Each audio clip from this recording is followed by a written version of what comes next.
তাই বাঙালিকে দিল্লির বুকে কাঙালি বানিয়েছে এই বাংলার জনপ্রতিনিধিরা। তার মধ্যে আমাদেরও মুর্শিদাবাদ জেলার 3টে মক্কেল আছে।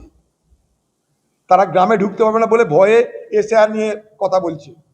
রেল জেল সব বানাবে তারা।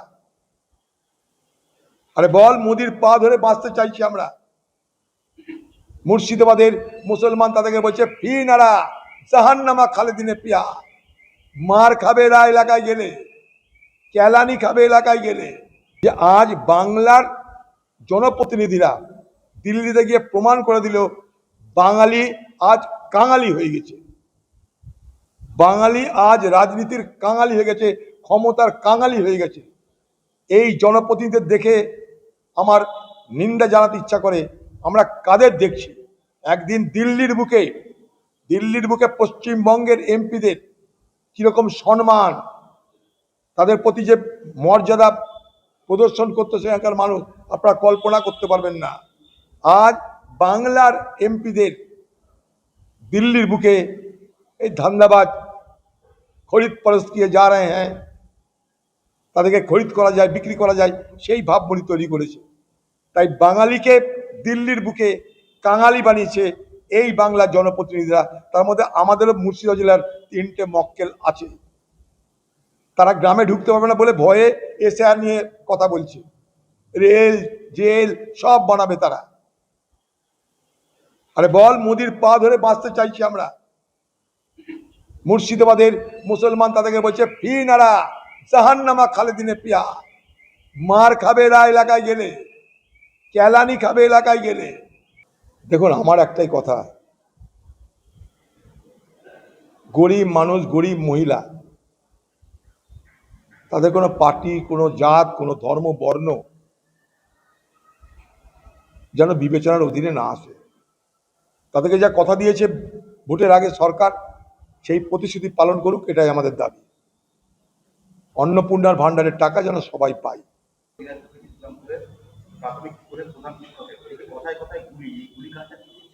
গুলি কালচার আগেও ছিল, সেই কালচারই বহন করে চলেছে আজকের জমানায়। এটা তো নতুন কালচার নয়। হাসপাতালের মধ্যে বাইরে গুলি গালাগাল চলছে বাংলায়, বোম পিস্তল গুলি গালা, এই তো লুট, এই তো বাংলা। সেই বাংলা যে ছবি, সেই ছবি থেকে আমরা তো বার হতে পারছি না, পারলামও না। আজকের দিন পর্যন্ত পারিনি, জানি না ভবিষ্যতে কি হবে, তবে সম্ভাবনা খুবই কম।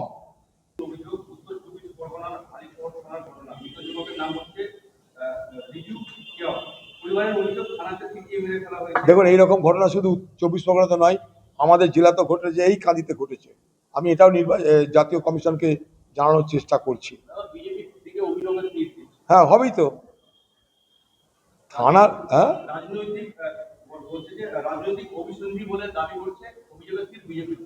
হতে পারে, বলছি তো হতে পারে।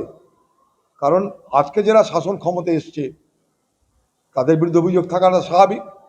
কারণ থানাতে কাউকে পিটিয়ে মেরে দেওয়া মানে সেখানে পুলিশের ইশারা বা সরকারের যারা দল তাদের ইশারা ছাড়া হতে পারে না। যদি হয় সরকারি ইশারা ছাড়া, তাহলে তা তদন্ত হবে। যদি না হয় তাহলে বুঝতে হবে সরকারি প্রশ্রয় হয়েছে, সরকারি দলের প্রশ্রয় হয়েছে। এই ঘটনা শুধু 24 পরগনা নয়, আমাদের জেলাতেও হয়েছে। আমি খুব দায়িত্ব নিয়ে বলছি, আমাদের জেলার কাঁদিতে হয়েছে এই ঘটনা, কাঁদি থানাতে হয়েছে এই ঘটনা। তৃণমূল কর্মীপুরে অভিযুক্ত কংগ্রেসের ব্লক সভাপতি দুলাল শেখ ও তার ভাই ফিরোজ শেখের বিরুদ্ধে অভিযোগ মৃতের পরিবারে। করতে পারে, তদন্ত হবে, বিচার হবে। আমরা কোনো খুনিকে রক্ষা করার কথা তো বলিনি কোনোদিন। সত্য মিথ্যা জানতে হবে, আন্দাজে কথা বলা যাবে না। জানিয়েছিল যে এই আমাদের যে জনগণনা নাম হচ্ছে, জনগণনার প্রত্যেকটা ব্লক এবং প্রত্যেকটা পৌরসভায় হেল্প ডেস্ক খোলা হবে, কিন্তু আমরা যেটা বহরমপুর শহরে দেখতে পাচ্ছি বা মুর্শিদাবাদের সারাউন্ডে কোনো রকম হেল্প ডেস্ক ওপেন করা হয়নি। দেখুন, এটা আরেক ধরনের এসআইআর আর কি, বলে তো লাভ নাই। যেমন এসআইআর সব বিভ্রান্তি তৈরি করা হয়েছিল, এখানে আরেক বিভ্রান্তি পরিস্থিতি তৈরি হচ্ছে। জনগণনা 2021 সালে করার কথা ছিল, করতে পারেনি সরকার, কোভিডের কারণে। মেনে নিয়েছিলাম আমরা। জনগণনার নামে স্বচ্ছতা থাকা দরকার। একবার তো এসআইআর প্রক্রিয়ার লক্ষ লক্ষ মানুষের নাম বাদ গেল, এবার জনগণনা প্রক্রিয়া কত মানুষের নাম বাদ যাবে সেটা নিয়ে আমি আতঙ্কিত। এই যে 3টে এমপি শুধু নয়, এখানকার যেগুলো ভাগড়ে এমএলএ, তার সঙ্গে 3টে এমপি, এগুলো এখন রাস্তাঘাটে বেরোলে মার খাবে ভোটারদের কাছে। তা ভোটারদের কাছে যাবে কোন মুখে? যারা ভোট দিল তাদের বিশ্বাসযোগ্যতা, তাদের সমর্থনকে বাজারে বেচে দিয়ে নিজেদেরকে বাঁচানোর জন্য তারা যোগ দিল বিজেপি পার্টিতে, নাম দিয়েছে এনসিপিআই। এখানে বিদ্রোহী তৃণমূল, এগুলোর মানে বাংলার মানুষ সবাই বোঝে। এই বাংলার মানুষের চোখে দেখতে পায় না, কানে শুনতে পারে না তা তো নয়, বাংলার মানুষ সবই দেখছে, সবই বুঝছে, সবই তারা অনুধাবন করতে পারছে। আর কত ঢপের কীর্তন হবে, আর কত নাটক হবে যে মোদির ঘরে গিয়ে খাচ্ছে তৃণমূলের নেতারা, সিএমের ঘরে, চিফ মিনিস্টার ঘরে গিয়ে খাচ্ছে তৃণমূলের নেতারা। তার পিছনে কারণটা কি, এটা বোঝার মতন ক্ষমতা বাংলার প্রত্যেকটা ভোটারের আছে। আজকে বলছে এনসিপিআই করছি, আজকে বলছে বিদ্রোহী তৃণমূল করছি। এখানে একটা কথা আছে না, সরাসরি বিয়ে অনেকে করে না, ম্যারেজ না করে লিভিং টুগেদার করে। এগুলো সেই কেস, ম্যারেজ অফ কনভেনিয়েন্স, অর্থাৎ তুমিও থাকো আমিও থাকি, আমাদের মধ্যে একটা সমঝোতা হোক যাতে আমাদের মতো করে চলতে পারি। এগুলো হচ্ছে লিভিং টুগেদার, নট ম্যারেজ। এই হচ্ছে এখানে বাংলায়। ধর্ষকদের এনকাউন্টার নয়, বিচার হবে আইনি পথে হওয়া উচিত। বারুইপুরে নাবালিকা খুন ধর্ষণ কাণ্ডে কার্যত এই ভাষা প্রতিক্রিয়া দিলেন জাতীয় মহিলা কমিশনের চেয়ারপারসন বিজয়া রাজভর। কথা সঠিক বলেছে এটুকু বলতে পারি, কারণ আইন নিজেদের তুলে তো ক্ষমতা নেই। আর আমি প্রথম দিনই বলেছিলাম, যেদিন আমি বারুইপুরে গেছিলাম সেদিন আমি বলেছিলাম যে এই একটা লোক 24 ঘন্টা চুল্লু খেয়ে থাকে, মদ খেয়ে থাকে, ভ্যান চালায়, সে এমনকি মহাবীর হয়ে গেল যে হঠাৎ করে পুলিশের রিভলভার কেড়ে নিয়ে একবারে গুলি চালাতে পালিয়ে যাচ্ছে। সেদিনও বিশ্বাস করি না, আমি আজও বিশ্বাস করি না। অত রাত্রেবেলায় পুলিশকে ওখানে নিয়ে যাওয়ার, কেস সাজানোর জন্য নতুন করে সেখানে নিয়ে যাওয়ার কেন প্রয়োজন হলো ওই অন্ধকার রাত্রে? আমার কাছে আজও, সেদিনও প্রশ্ন ছিল, আজও প্রশ্ন। পরে মানুষ নিশ্চয়ই বুঝতে পারছে যে এটা একটা সাজানো ঘটনা ঘটেছিল, কোনো ভুল নেই এখানটাই।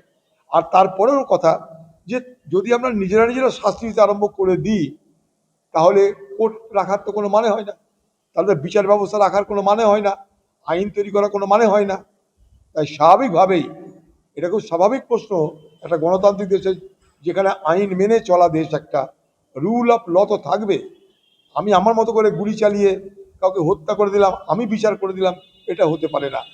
বলো। দাদা, অন্তরালে থেকে প্রকাশ্যে অভিষেকের আত্মসহায়ক সিআইডির তলবে হাজিরা শুনিতে কোর্টের কড়া নেড়ে কতদিন বাঁচবে সুমিত? কোর্টের কড়া নেড়ে কতদিন বাঁচবে সুমিত রায় অভিষেকের আত্মসহায়ক? তদন্ত হোক। আমার কোর্টের করা তো অনেকবারই নাড়ানাড়ি হয়েছে, কারো কিছু হয়েছে বলে তো দেখছি না আমরা।